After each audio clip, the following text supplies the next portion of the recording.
Let's bring in Hudson Institute senior fellow and foreign policy expert Rebeccah Heinrichs. Rebeccah, what goal should President Trump have for this meeting, which is not just about tariffs? There's Iran, there's the war. There's a lot on the table in this meeting. Well, I think that this meeting is going to be indicative of how the rest of these tariffs are going to go with all of our closest allies. We need to have a close working relationship with the Israelis. Obviously, it's very good under President Trump and Netanyahu. But as you said, we've got 6 B-2 stealth bombers right now in the region pointed at Iran.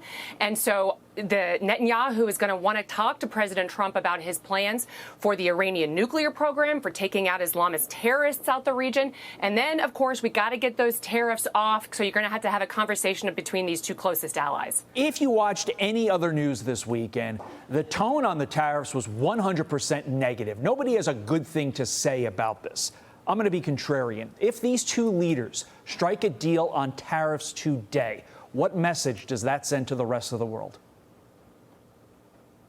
The message it sends is President Trump is agile. He wants to make deals. He wants the economy to be booming, and he wants the economies of our allies to be booming. The #1 national security threat to the free world is coming from communist China. So let's get our economies booming. Let's get borders under control. Let's get manufacturing going. Let's invest in our defense industrial bases, and let's together collaborate so that we can take on these shared threats. China, Iran, North Korea, and of course, all of those countries are collaborating. So I think this is going to be a really important meeting to indicate what direction President Trump is headed. From one partner to another, today, British Prime Minister Keir Starmer expected to announce Trump's tariffs are popular. In an address, quote, his office telling the Sunday Times, Trump has done something that we don't agree with, but there's a reason why people are behind him on this.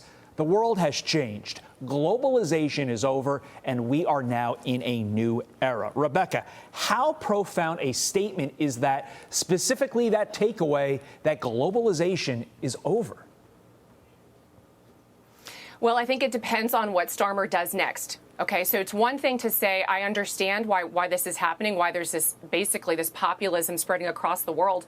And it's 2 big issues. It's jobs for those countries, for those individual citizens of those countries, and they want healthy and safe streets, and they want migration under control.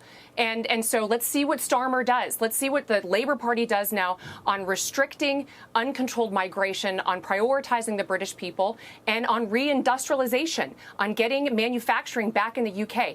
We talk about how important Israel and the United States is for dealing with the Middle East.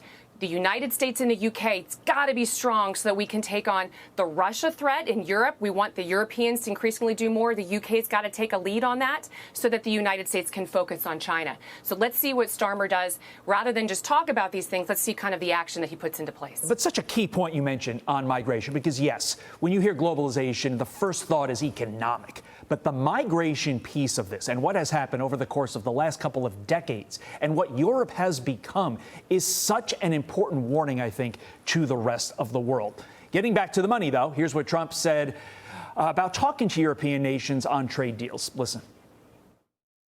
Europe has been very, very bad to us. Europe has taken our leaders for a ride. They don't take our cars. They don't take our food products.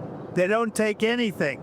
Europe's treated us very badly. We put a big tariff on Europe. They are coming to the table. They want to talk, but there's no talk unless they pay us a lot of money on a yearly basis. So what do you think, Rebeccah? Does Trump ultimately win this battle and get Europe to reverse those policies that have hurt America? Well, let's see what happens. I think this is where the president is looking at deficits and surpluses and understanding those in his mind as ripping off the American people.